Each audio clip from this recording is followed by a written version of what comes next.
Hey guys, welcome to my video. I'm here in my closet. I'm gonna be going through my bags and just organizing them. And while I do that, I just want to share some things that I've learned the past couple of years as a minimalist and things to avoid. I put it here just in case I get lost while I'm trying to organize it. So first, I want to say how I started minimalism, and then I'll get to the list because it feels like it flows more smoothly for me. But if you want to skip this part, you can totally do that. So when I started my minimalism journey, I started because I was living with a lot of people in a small space in a one-bedroom apartment, and I just wanted my space to be a little bit more spacious, right? Like I had a lot of things going on, and I just started selling items online through like Craigslist. I think OfferUp was barely brand new or something, at least for me. eBay. And then when I started selling things online, I kind of liked, obviously, like earning money, but I really enjoy getting rid of stuff from my home. So I kind of like continued doing that. And I don't know if YouTube back then pick up on my search of like home decor or something, and I started finding all these channels about minimalism, like the Marie Kondo way of doing things.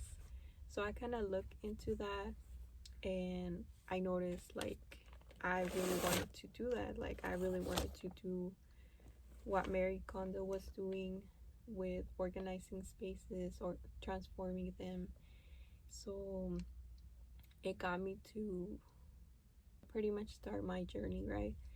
So it was pretty rough when I tried to start it because my family at that point was moving between two states like Texas, California, and this was like back in 2018.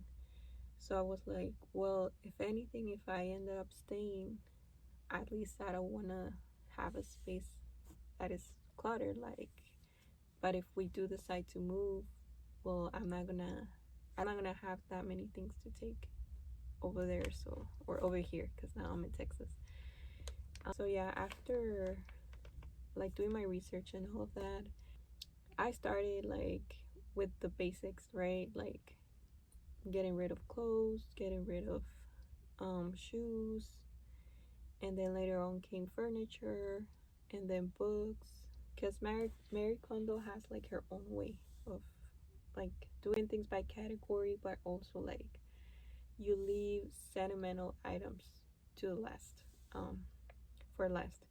So one of those things that I learned was that that system, even though it might have worked for a lot of people, it actually in the long run didn't help me, because I learned through my minimalism journey that I had things that I actually enjoyed that I regretted later on getting rid of them.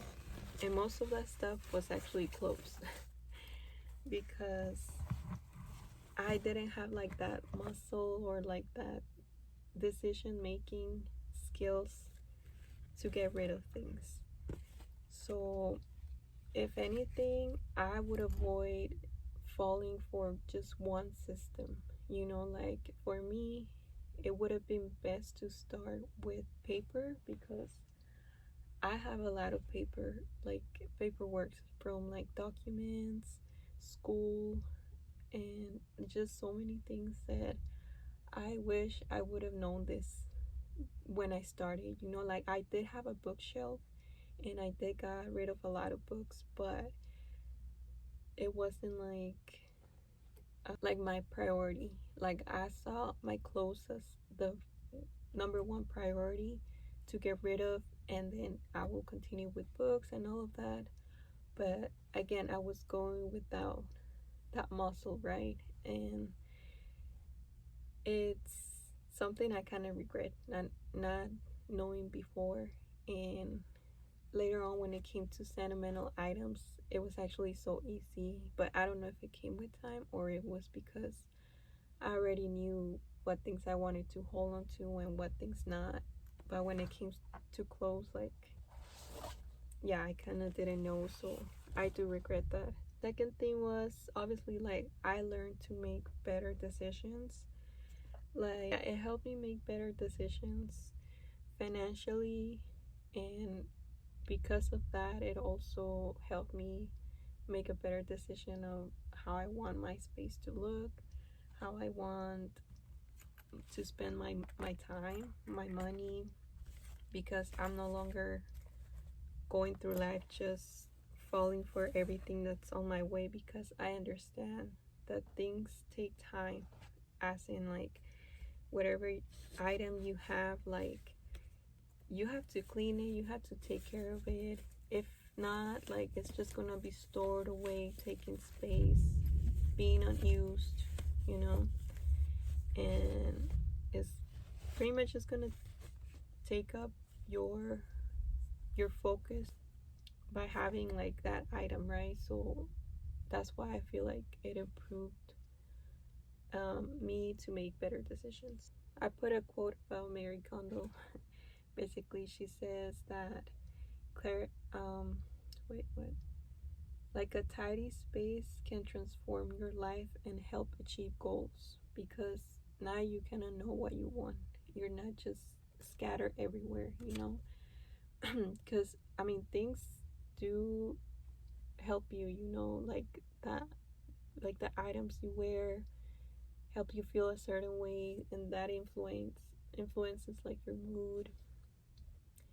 And also she said that clarity in the physical environment brings peace, mindfulness, and encourages people to live in the present instead of the past, you know. um so with that, my 4 point, I guess I skipped I don't know, but yeah, number 4 is I don't fall for trends. I don't fall for impulse buying anymore. Well, I still do sometimes, but that's more for like food if I'm hungry. But when it comes to items like, let's say, a bag, like I'll think twice about it, because I know that I have bags at home that I can still use, that are functional, and pretty much I know what I have. So there's no point of me buying something just because um it goes with a trend that it's gonna probably go away in the next 1 or 2 year, and then I want to get a different bag or something like that. um Also, like when you don't fall for trends, you understand you actually have more options, you know. Like, for example, a lot of people go for decorating their homes for the fall season, and they're just stuck with one theme, like during that season. And it's like, when you're a minimalist, you have so many options because you no longer have to stay on that environment. You know, you can actually decide what you want to do. Like, if you want to decorate your house, if you want to dress for the fall, or if you can travel, you can do other things. You have so many options, and it's just not what like the stores, retails are trying to sell you to buy just for that season. Like, you actually, yeah, you do go through the seasons, but it's not because how it looks. You actually enjoy each season and what it brings, and not just because of how it looks, right? And the fifth thing is I learned to see abundance everywhere.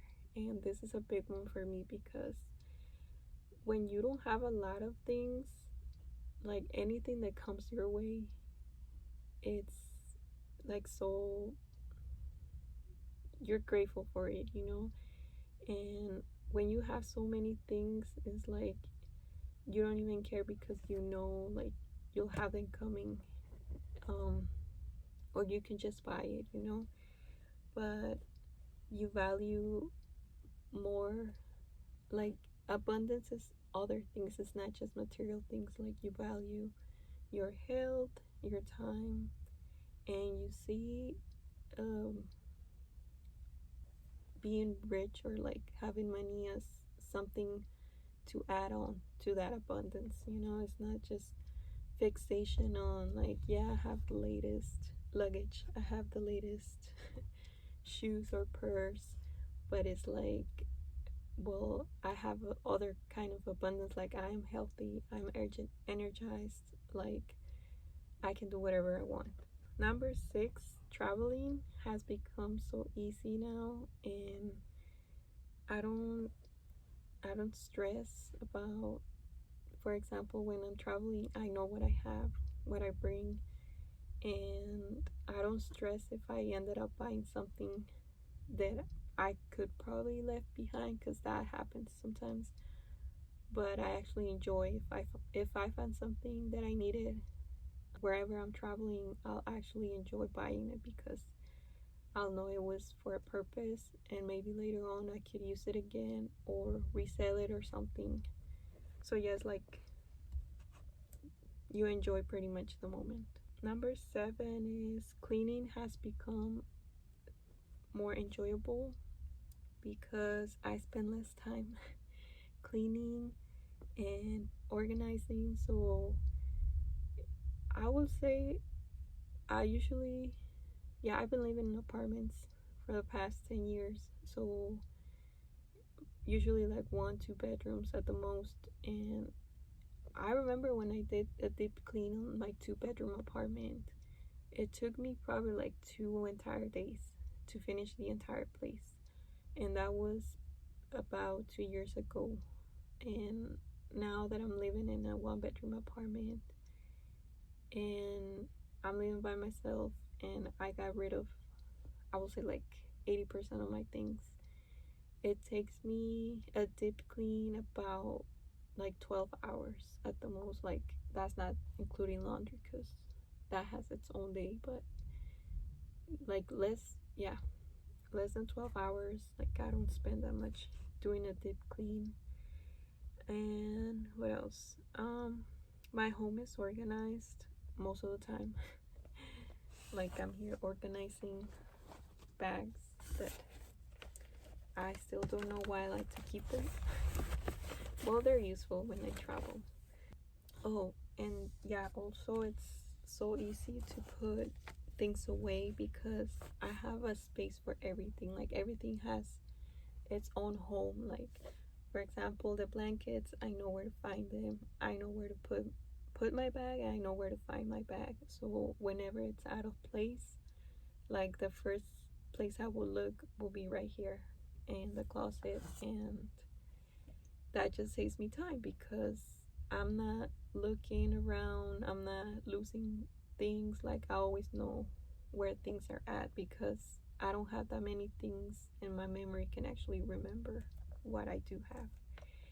And an extra like benefit is that food doesn't go to waste as much as I used to, because again, like my pantry is organized, my fridge, I can see what's in the containers.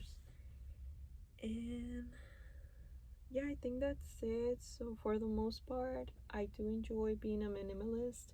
It has its downsides, again, like that system of getting rid of things that I regret.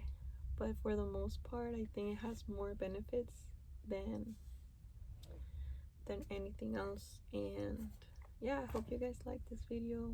I hope it inspires you to keep your place clean and organized, and I'll see you in the next video.